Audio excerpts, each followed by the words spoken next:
in the second half, just shutting down the Buccaneers. Brady threw for just 90 yards on double the amount of pressures in the second half, threw 2 interceptions after throwing none in the first half. So we come out of last night's game, a game that I sort of led into saying could easily be a preview of an NFC playoff game or even the NFC championship game. So let's do this. Dan Graziano, I'll start with you.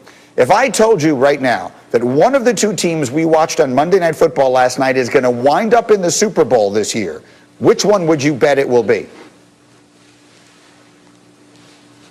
Coming off of last night's game, you have to say the Rams. They look like the better team. Tampa Bay looks like kind of a mess. And when you think about it in the big picture, the Rams were in the Super Bowl 2 years ago with a lot of the same people, whereas the Buccaneers team that they're putting together this year, some guys are still getting to know each other. So I don't think it's completely ridiculous to look and say that the Rams would have the better chance. They play very good defense. If Jared Goff can throw the ball that much and as effectively as he did last night, then that's something they have going for them that we haven't seen much this year. But they definitely look like the better team. Right now, they would be the 2 seed. Greg McElroy, which of last night's 2 teams would you bet money would wind up in the Super Bowl? It'd be the Rams, and it's because history repeats itself. Guys, we just have to go back 1 year, and the similarities between the 2020 Rams and the 2019 San Francisco 49ers are very real. Let's go through the checklist. Young, offensive-minded head coaches, check on both.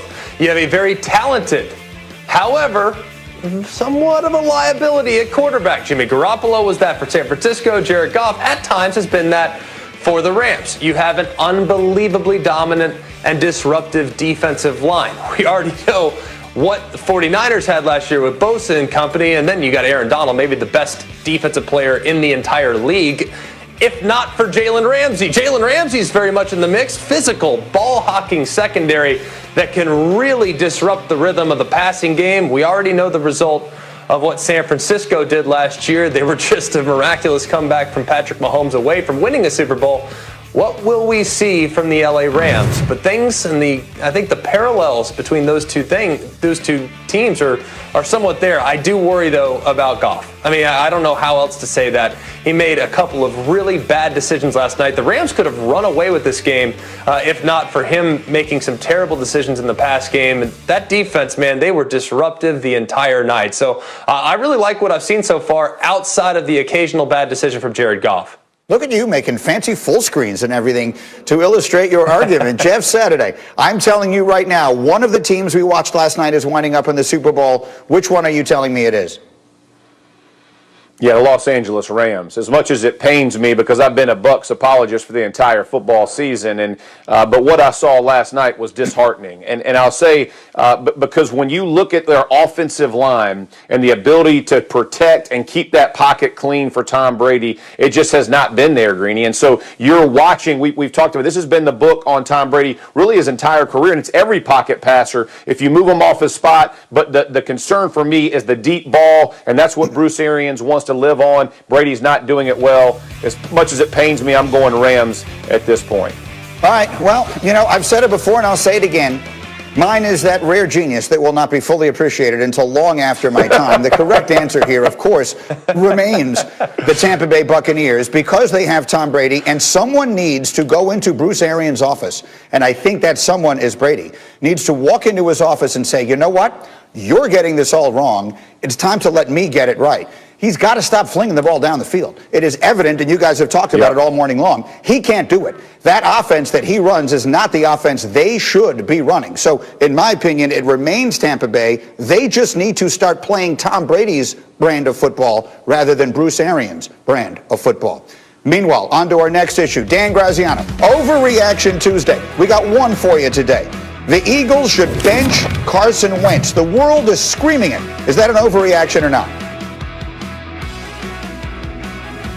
It's an overreaction because, look, it's not like they have, Joe Montana or Steve Young sitting on the bench. The guy who's backing him up is a rookie that we really haven't seen play the quarterback position yet. There's no way to know for a fact whether Jalen Hurts is ready. The Eagles coaches probably know that better than any of us do. And Carson Wentz is the guy they have to get it fixed with because long term they got significant commitment to him, and the franchise would be in big trouble if he can't turn it around. But we'll pick up on that thought in a moment on the contract, but just look at the numbers. His QBR below the league average. Only Drew Lock has a worse completion percentage. He's been sacked 40 times. He's turned it over 18 times. Both of those lead the league. Here was his coach, Doug Peterson, yesterday. Is preparing himself each week to play, and that's what a backup quarterback should do. My perspective is that we have to get it fixed with Carson Wentz, and we have to. That's where my trust and my faith lies, and we can get it done. And that's where I'm at. But by no means am I saying that I don't have trust or faith in Jalen. It's a matter of getting the corrections done with Carson. All right, so let's start at the top. Greg McElroy, I know you've put together some tape. Through a quarterback's eyes, what are we seeing in Carson Wentz right now? Well, it's certainly less than ideal, Greeny, but here is exactly why Carson Wentz should not be benched. There's enough good in what he did. How about this? Three-man rush, meaning you got 8 dropping back in the coverage. So what do you have to do? You either wait forever in the pocket, but with that offensive line, you kidding me? No chance. You got to change the launch point, allow your receivers to uncover. He does so beautifully. By the way, it was pouring rain. I don't know if you guys knew that.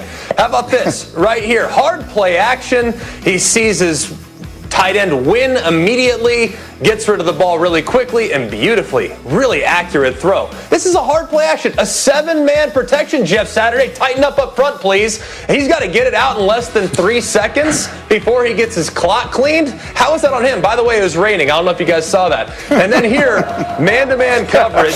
All right, he recognizes that. And he sees the matchup. You got a linebacker against a tight end. That's advantage us every single time. You get Mac Wilson against Rodgers. Oh, by the way, another guy in your face. You got to throw it off balance off your back foot. Perfect location. Really nice throwing the football. And by the way, in case I didn't mention it, it was a downpour. Can we stop overreacting to the fact that he didn't have his best stuff on Sunday? Who the heck would? Under those conditions. It was pouring rain. It was an impossible circumstance, and it's not all about Carson Wentz. The problems around him are very evident. The offensive line is leaky as can be, no pun intended with the rain, and the receivers really aren't that great to begin with. So I think they got a lot of things to tighten up. Their quarterback's the one piece that I still do trust. All right, that's well done. But the reality of it, Jeff, is that, yes, the problem with Carson Wentz has never been that we don't see the spectacular plays. You see the spectacular stuff. It's the huge mistakes that kill him and kill his team sometimes. Jeff, what are you seeing?